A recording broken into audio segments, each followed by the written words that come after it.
outset, Armenians' connection with India was about trade.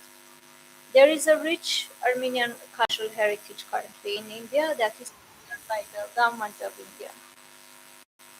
The shared spirit of cultural preservation also inspired the renowned Armenian artist CRCAS who traveled to India in the 1950s. With his great love for Indian culture and dedication towards his work, CRCAS made a huge contribution to rediscovering ancient Indian art for the contemporary world and preserving it for future generations. I'm talking about the Ajanta cave murals that was preserved until till day, thanks to an Armenian artist also who was so much in love with the Indian art that he painted all this.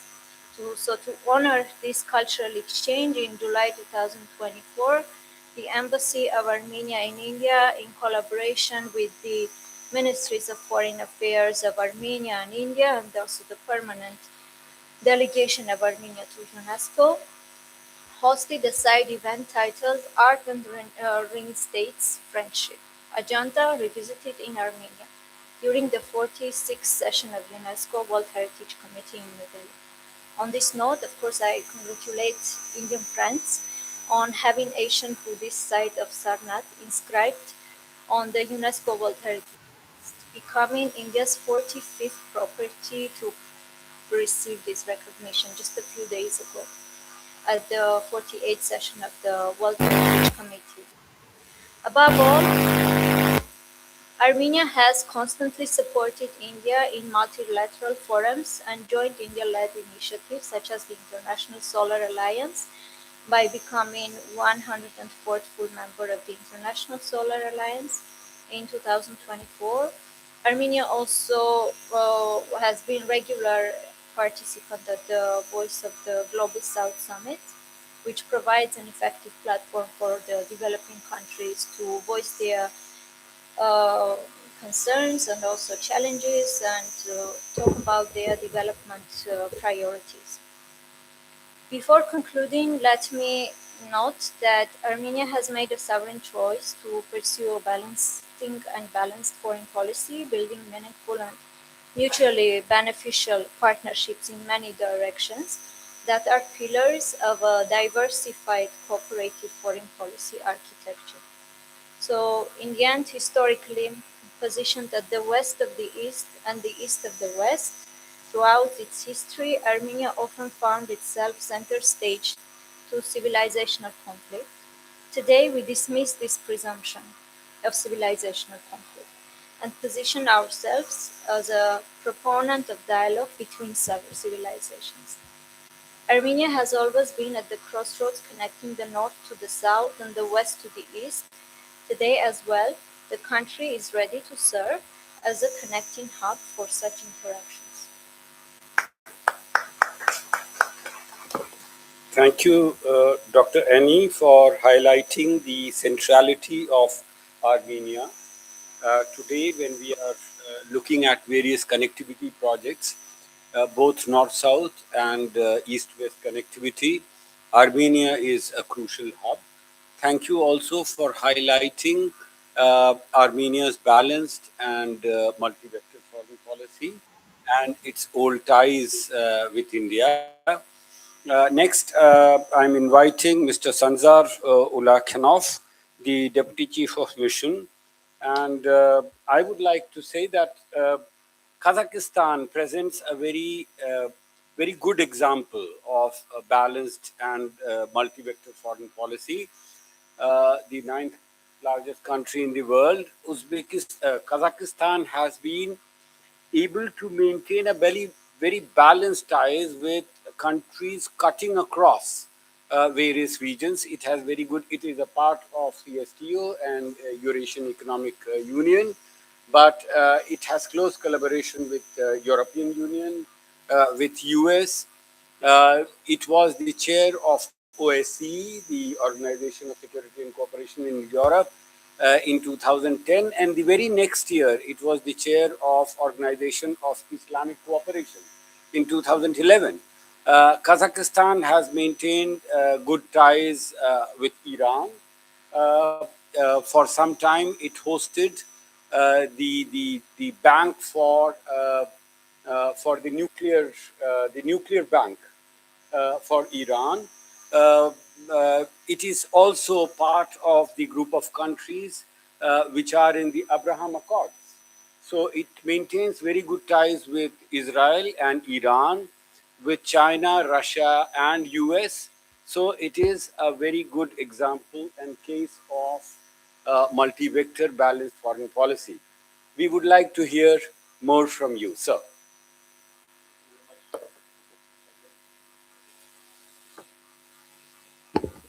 Thank you. Thank you very much, Professor. Indeed, we positioning ourselves as Eurasians. We look like as Asians, but our mind like Europeans. And we really have good relations, not only the countries which you mentioned, but all over the world. It's great pleasure to participate in these roundtable discussions in JNU.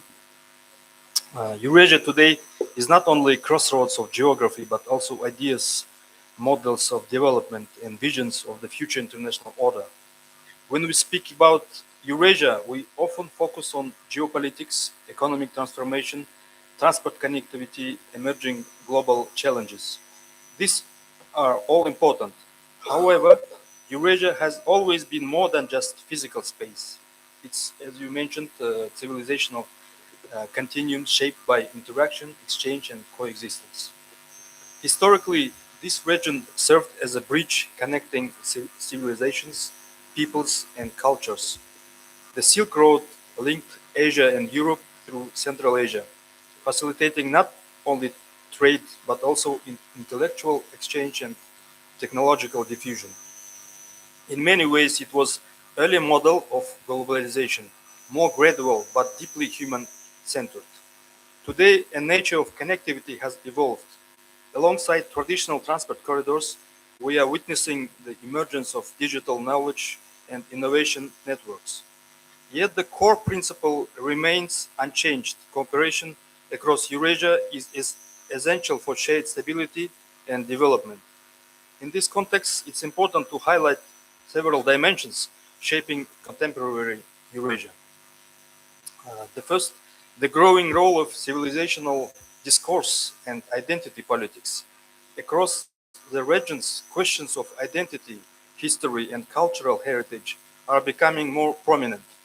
These trends can strengthen social cohesion, but they also require careful management to ensure that they contribute to dialogue rather than division.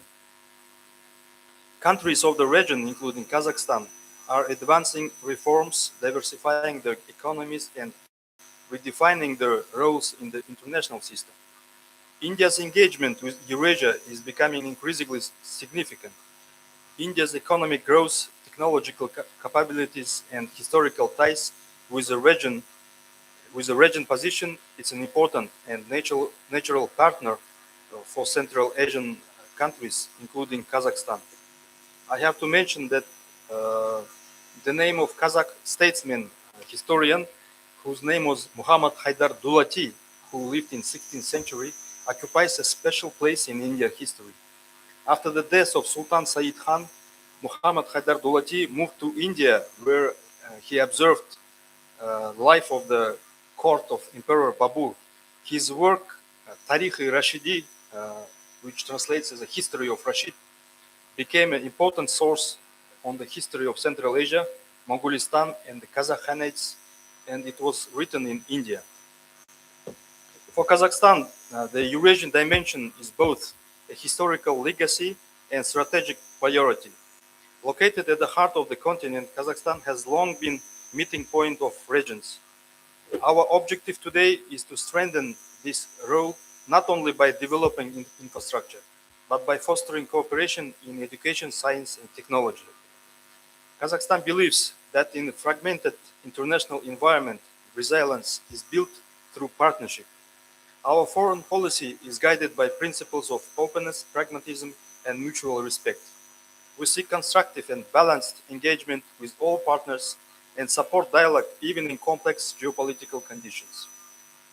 At the same time, Kazakhstan is undergoing important internal transformations. In recent years, we have implemented a program of political reforms aimed at strengthening institutions, enhancing citizen participation, and improving government accountability.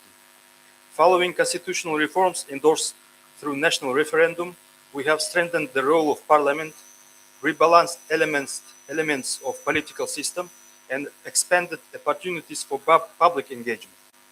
These steps are part of our broader effort to build more responsive and effective state. Economic modernization is another key of priority. Kazakhstan is actively investing in digital transformation, artificial intelligence, and innovation ecosystems. We're also working to develop digital corridors that complement physical connectivity by facilitating data flows, e-commerce, and technological cooperation. In this context, India is a natural and highly valuable partner. As one of the world's leading centers of IT, digital public infrastructure, and entrepreneurship, India offers important opportunities for joint projects, knowledge exchange, and capacity building. Connectivity remains a central pillar of our regional strategy. Kazakhstan continues to develop transport routes linking Asia and. However, the next stage of connectivity is not only about infrastructure capacity, but also about efficiency, harmonization of regulations, and sustainability.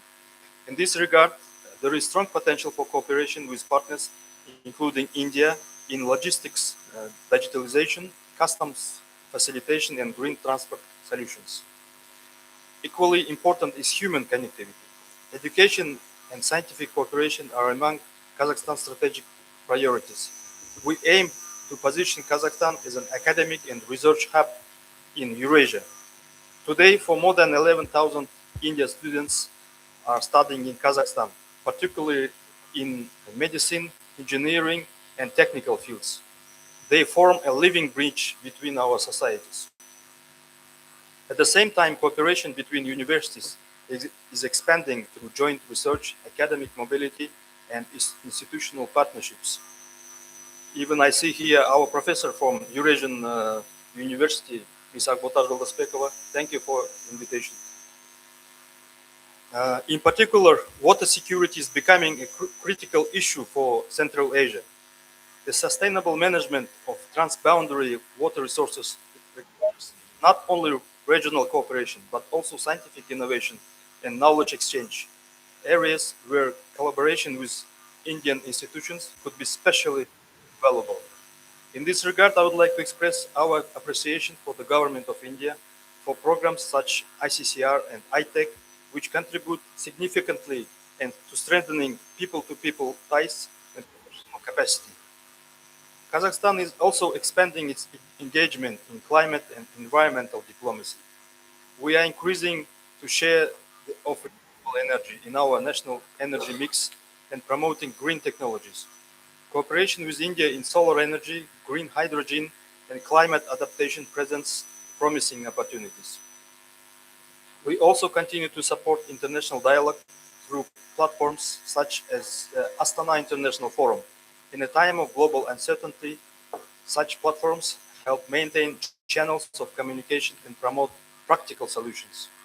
Dear friends, important dimension of Eurasian cooperation is the role of young scholars.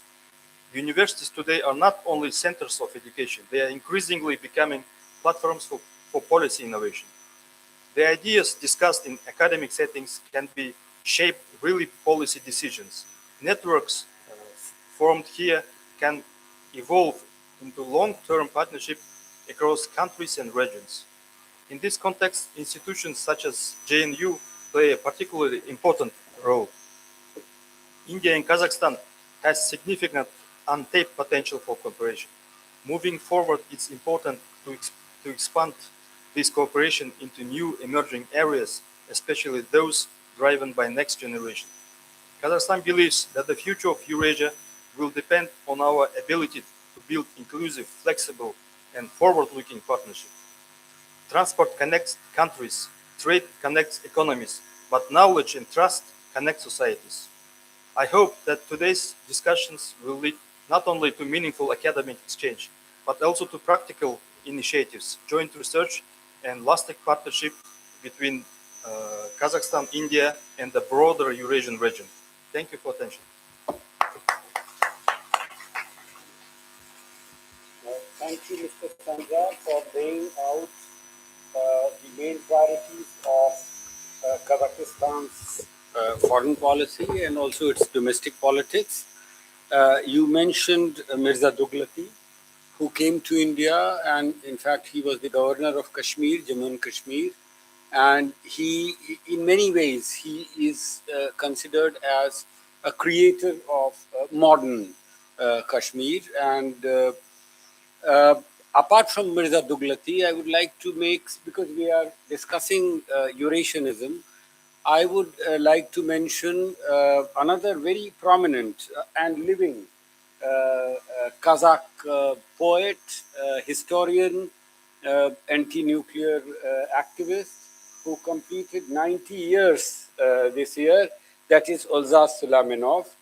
And Olzas Suleymanov, my students would remember, if you remember the class, he was a person whose book Asia created a furor, a storm in the Soviet literary circle. It is important to remember him because what Patnaik was mentioning, he talked about how the Turkic and the Slavic cultures and languages intermingled, and to such an extent that till 17th and early 18th century, there were so many Turkic words in Russian in the tale of Igor's campaign, the 13th century classical Russian literary text. There were so many Turkic words which were later on perhaps deliberately taken out. So Eurasianism and the intermingling of Turkic and Slavic races, cultures, and languages has a long history, which we will be discussing. So thank you very much for your speech. Now we are coming to Puneet. Is it your turn? Dr. Puneet, who again needs no introduction, he's an Indian who served in the Eurasian University named after Lev Gumiliev. And he lived in Kazakhstan. Professor Akbota was the dean at that time. I visited. And for 3 years he lived there.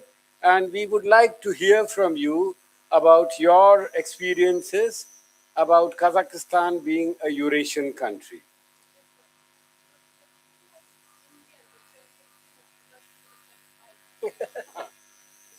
That's very good. So when I was there in Kazakhstan, sir, she was also vice rector of the university. Thank you, Chair. Good evening, everyone. At the outset, I would like to express my sincere gratitude to Professor Preeti ma'am for inviting me and giving me this opportunity to share my views. What could I ask more than that on this auspicious occasion?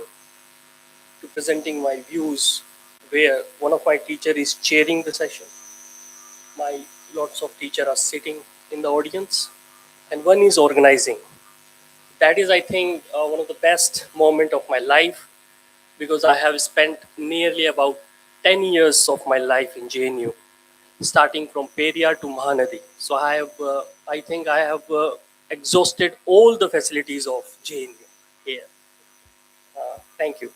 So what I'm going to do is next 10 minutes is I will let you know about, or I shall discuss about this contemporary Eurasia, India's perspective, challenges and prospectus. Next. So very first line is very important to focus on. That conceptualization of Eurasia presents significant challenges, particularly when considering India's perspective. And this is going to be my hypothesis. And this hypothesis is based on several meetings and roundtable discussions which held in council itself. So it is very important for a student to understand in this perspective also. And throughout this my presentation, I'll try to prove it and I'll try to justify it. So very first notion which come into the Eurasia, we all are aware about this, that Australian geologistic endured geologist Andrews when introduced this term in 1885. But his argument is basically based on tectonic movement and geological evolution. But if we will go back into that Mackinder-Heartland theory, if we really would like to discuss about in the context of historical, which he introducing the concept of world island. Within this framework, Russia and Central Asia are identified as a heartland, while the surrounding region are referred to as an inner crescent. But especially if we going back into that, during ancient period, geographical and geological boundaries become indistinct as nomadic civilizations such as Scythians, Huns, and Mongols occupied and developed extensive territory. So my teacher, Professor Sanjay Pandey sir, asked me about these questions before starting this session, that whether this is geographical or we should try to find out that Eurasia and conceptualizing Eurasia, whether it is a geographical, merely geographical, or it is beyond that. So I'll try to answer this question also. Next. And that is why, beyond its geographical boundaries, Eurasia serves as a convergence point for diverse culture spanning the civilizational spectrum, no doubt in and throughout, since inaugural session, we were discussing about it. But what is important is, therefore, the conceptualization of Eurasia requires a multifaceted approach that incorporates historical, geographical, and anthropological perspective. But problem is that lack of clear distinction between Europe and Asia, when we were discussing earlier, resulting in continental continuity, which has facilitated the rise of empires, migration, commercial exchange, exploration, invasion, and interfaith tension, especially throughout history. Consequently, Eurasia, in my point of view, Eurasia is best understood as an idea or social construct rather than a strict geographical entity. It may be interpreted as a vast field of exchange operating primarily along three dimensions: commerce, idea, and politics. Next. So now discuss more on India's perspective, how it is challenge for India's, whenever we are talking about India's perspective on Eurasia into that. The dynamics of continental Eurasia have no doubt influenced India's security, economy, culture, and ethnic diversity for millennia. The interconnectedness, this word is very important when we are trying to understand that India's perspective. I think Indian perspective is merely used with this particular word. Interconnectedness is evident in India's civilization, which is evident in India's civilization history. India's historical connection and interaction, including migration, commerce, and conflict, have shaped the narrative of Eurasia so far. Consequently, the Indian concept of contemporary Eurasia encompasses diverse dimension. So that is why this particular perspective is not based on particular one dimension. It includes geographical, geopolitical, intellectual, culture, economy, and security aspects. So there are many dimensions and dynamics. It might be possible that because we have many dimensions or dynamics, that's why we leads to a kind of challenge into that, or it is good thing for India's perspective. But my point of view, this India's civilizational history reflects its interconnectedness with Eurasia. However, a strategic and structured approach is necessary to contextualize this relationship, which is very important. That's why I called it as a challenge. Next, please. Now, because the title of this particular session or roundtable discussion was on challenge and prospectus also. So with this next two slides, I will discuss about India's challenges. Very first challenge which India is contemporary Eurasia, especially when we are talking about contemporary Eurasia, navigate great power competition among no doubt China, Russia, and renewed interest of the West, including US and Europe in Eurasia. Manage energy security challenges resulting from Western action of, especially recently on Russia, and instability in Iran, both key supplier to India.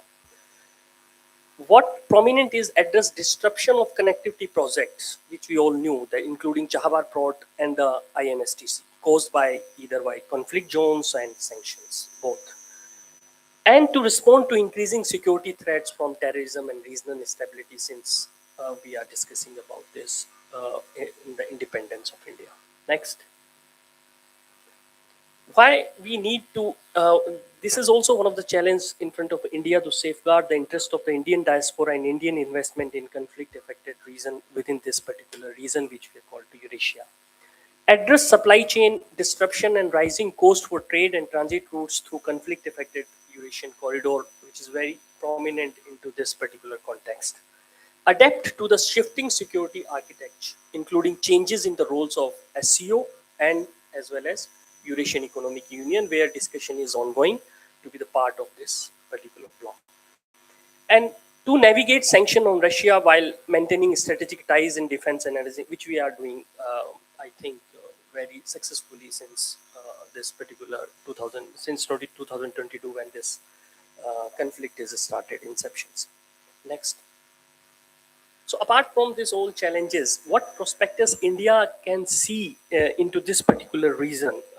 So we can, through these challenges and prospectus, we can come to know what are the conclusion and what are the prospectus, and especially in which direction India's conceptualizations of Eurasia should go. So whenever we are talking about India's prospectus in this particular region, multipolar world, which we are discussing, India's aim for a multipolar world vision, which contrasts with the US unipolar vision and the Chinese perspective, advocating for a multipolar Eurasia. South-South cooperation is also one of the very important in this particular Eurasia region. Deepening dialogue through BRICS and the SCO to strengthen continental linkages and non-Western financial mechanism, which we are trying to do into that. Diversify energy security. The Eurasian region helps India diversify its energy security by offering vast oil and natural gas reserve outside the traditional Middle East or West Asia supply lines. Alternative connectivity project. The Chennai-Vladivostok Maritime Corridor and the Middle Corridor. One of my paper I have written onto the Middle Corridor, where I have shown in my paper that how Middle Corridor and INSTC conversion can help India to navigate in this particular alternative connectivity projects. So these alternative routes are significant for India as they enhance connectivity with key regions in Eurasia and reduce dependence on traditional routes vulnerable to disruption and open up new opportunity for trade, energy access, and strategic partnership. Next, please. One of my point is that India has two way around. One, on the one hand, we are discussing about Actis policy through Sagar, Mahasagar, and on the other hand, we have for Eurasia and for Central Asia, Connect Central Asia policy.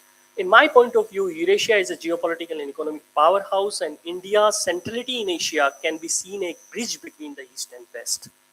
India's geopolitical role is pivotal in shaping a dynamic Eurasian outlook amidst shifting global power dynamics. Expanding defense and security partnership in the many countries we are doing this. India is actively expanding defense cooperation, joint exercise, and intelligence sharing with several Eurasian states addressing regional security challenges. Last but not the least, India's evolving relevance driven by economic advancement and technological innovation will be important in contemporary Eurasia. So what leads these challenges and this particular conceptualization of Indian perspective of Eurasia, what leads is, it is my conclusion in the last, next please, last slide. What I feel is that, which is based on, I already told you that events happened in council and meetings and interviews and my own experience in this particular region. India must develop a narrative that emphasizes its significant civilizational contribution to Eurasia, particularly in promoting peace and connectivity, as exemplified by the ancient Silk Route and the dissemination of Buddhism and many others. India needs to adopt an independent civilizational perspective of Eurasia, moving beyond the historical and geographical narrative. An independent civilization perspective means understanding Eurasia through the lens of India's own culture values, historical experiences, and philosophical tradition, rather than primarily through Western or external frameworks. Central Eurasia should be, I think, positioned as a focal point in India's Eurasia studies, which we are giving SCO. In SCO, we have long-standing perspective that Central Asia should be the center of SCO. With a narrative that support an independent and interconnected Central Eurasia aligned with India's interests and values. In that context, in this context of particular of ongoing global geopolitical shift, strategic autonomy remains crucial, allowing India to assert a distinct Eurasia identity without aligning fully with any single power bloc or unilateral perspective. Thank you so much. Thank you very much, Dr. Puneet, for bringing in India's understanding and conception of Eurasia as both as a civilizational and cultural construct and zone, and also something which is relevant for India's energy security and the geopolitics in the region. So thank you for highlighting the various connectivity projects and how these are facing challenges because of the ongoing wars in the current times. The last speaker, in many ways, I would say, should have the last word because she is from Russia, and the whole idea of Eurasia and Eurasianism, in one way or the other, originated in Russia, although it originated after the October Revolution by a set of Russian scholars who had migrated to Europe. And in your inaugural address, you did mention some of these scholars. She is Dr. Elena Ramizova, the head of Rosotru Nichestva, representative.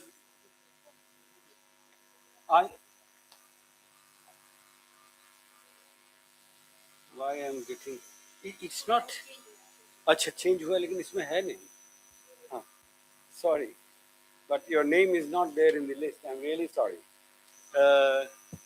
All right, Miss Yulia Antonova, and you are representing the embassy here. All right, that's even better. So, as I said, the idea of Eurasianism, as we understand through the writings of Trubetskoy, Savitsky, in modern times, Alexander Dugin, but of course, Lev Gumiliev, who has been mentioned many times. I'm also reminded by a scholar who cannot be strictly called Eurasianist. He was Vernadsky. He was not Eurasianist, but he is important because the reassessment of the Mongol legacy was done by him. So we understand Russia to be the origin place of Eurasia, the most central to the whole idea of Eurasia and Eurasianism. We would like to hear from you, apart from bilateral ties between Russia and India, we would like to hear about the idea of Eurasianism as it is debated in Russia in the academic circles. Ms. Yulia.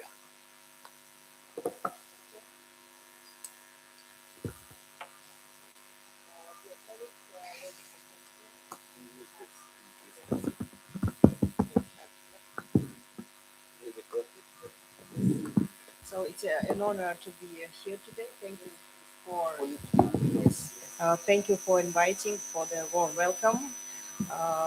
When we talk about the civilizational crossroads in Eurasia and civilization dialogues, of course we are witnessing a fundamental transformation of the world, giving way to an epoch of multipolarity. The center of economic activity is shifting to Eurasia, the largest and wealthiest continent, the cradle of great civilizations. Of course, Eurasian civilizations now face a necessity of proactive construction of their own future, and all the ideological bonds no longer work for the vast diversity of our continent. And what we require, it's a new ethic of multipolarity and in the present Eurasian space. And a special place in it, of course, belongs to Russia-India relationship. Our particularly privileged strategic partnership has long outgrown the bilateral format. Today it's becoming one of the key pillars of Eurasian integration. India and Russia can act as architects of a future polycentric world order on the principles of based on the principles of strategic autonomy and respect for traditions. And our amity relies on specific mechanisms, synchronizing Eurasian Economic Union with Indian economic initiatives, developing North and South corridor, transport and logistics corridor, of course, creating new alliances and technology and innovations. But the foundation of this union, of this partnership, lies in deep civilizational kinship. Russia and India are two great spiritual universes, I would say, that united by a shared philosophical code, the striving for infinite self-knowledge and pursuit of truth. Um, as both our countries have a very deep philosophical thought on these two issues. And when Moscow and New Delhi speak of multipolarities, they mean not just the balance of powers, but the protection of humanity's very right to find its own path and unique path of development. And at this point, I would like to elaborate the idea why the research of Eurasianism, Eurasian civilization dialogue is so important, and why it is important for diplomatic service, which I represent. Uh, and Today, I would say that researchers are working with finding new meanings, and new meanings is really very powerful strategic power.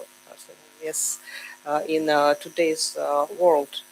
Um, and It's very valuable that researchers are trying to find um, some meanings of the processes in modern Eurasia, which cannot be seen uh, uh, when you are just looking into it. Because studying multipolarity in modern Eurasia takes a scholar beyond the boundaries of conventional political analysis. And the research is not only is not dealing with historical past, but becoming an architect of an engineer of new meanings. Uh, and Studying multipolarity in Eurasia is very fascinating because it's on the living fabric of history, where the price of error is very high, and a successful scientific formula can prevent a global conflict. So I would like to wish great success and fruitful outcomes for this event, and all the best in the research practices. Thank you. Thank you very much, Ms. Yulia, for highlighting the uniqueness of Indo-Russian ties, in the sense that these ties are based not just on geopolitical concerns or common interest, but go deep into historical and philosophical. It has historical and philosophical underpinnings. You also underlined that both India and Russia believe in a multipolarity, in a more open world order, where the voice of countries of the South and maybe alternative voices. In any case, Russia, Eurasianism was, in fact, in many ways, an alternative worldview, an alternative way of looking at the world. It, in many ways, was a bridge between Europe and Asia, but in many other ways, it added to the whole understanding of Eurasia. So, in that sense, Russia's contribution stands out, and perhaps we need more research on this issue. We are supposed to finish by 5:30, but if I can check my watch, we still have about 10 minutes. I would like to throw the floor open for a few very quick questions, not lengthy ones, no comments, only questions, and preferably by students, but but otherwise the faculty as well. Pucho bhai. Yes.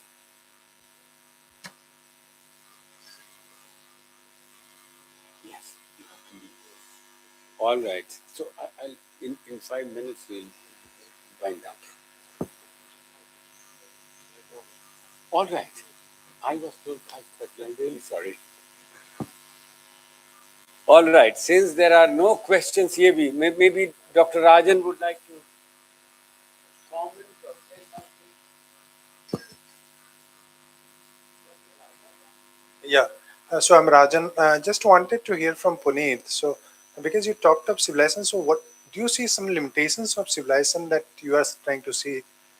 For instance, the kind of civilization, the way we see it now, and that might come in conflict with some of the civilization concept that they have.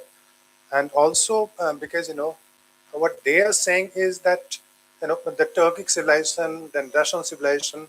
So how do you figure in this Indian civilization here?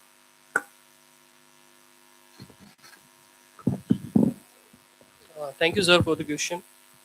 Because one thing is very clear that whenever we are talking about this particular region of Eurasia, we are always talking about the influencing culture impact of Turkey and others as well, and how India will navigate into this particular aspects with the civilization culture ties.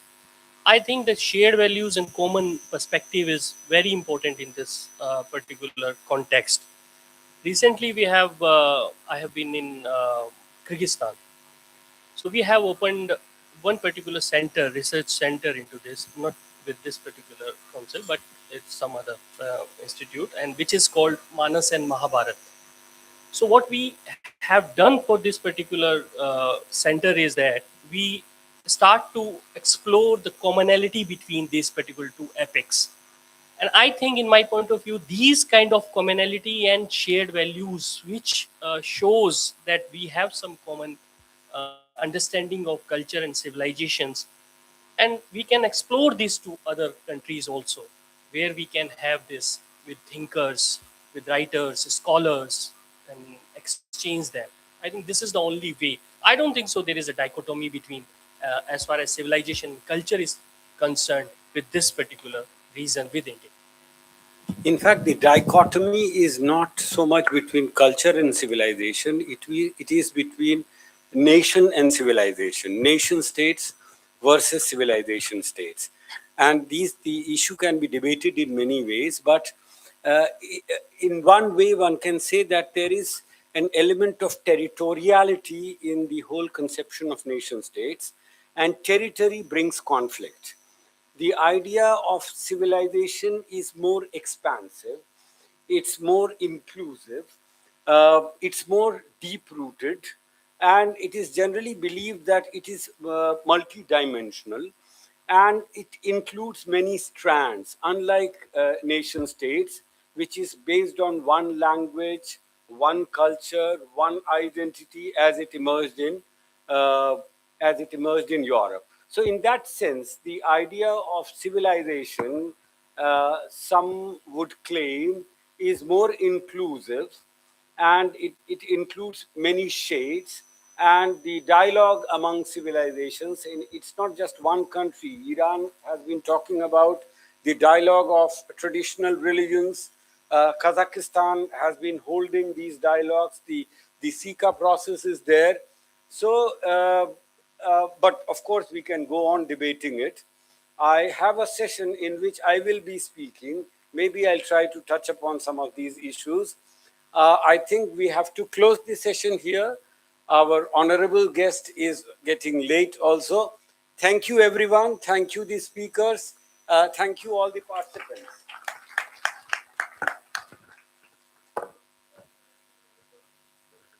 Yes. In case you are here, day after tomorrow, I will keep you on this. Thank you, everybody. As we come to the conclusion of the first round table on contemporary Eurasia perspective, challenges, and prospects, I extend my sincere gratitude to the chair, Professor Sanjay Kumar Pandey, sir, and all the distinguished panelists for your insightful deliberation and valuable perspective. We now break for a high tea, but before that, I kindly request everybody to reassemble for the magnificent performances which are being done by the students of our center. And also there is a small element of surprise for our teachers, so it's a sincere request for them to just spare a first few minutes for the cultural evening. Thank you.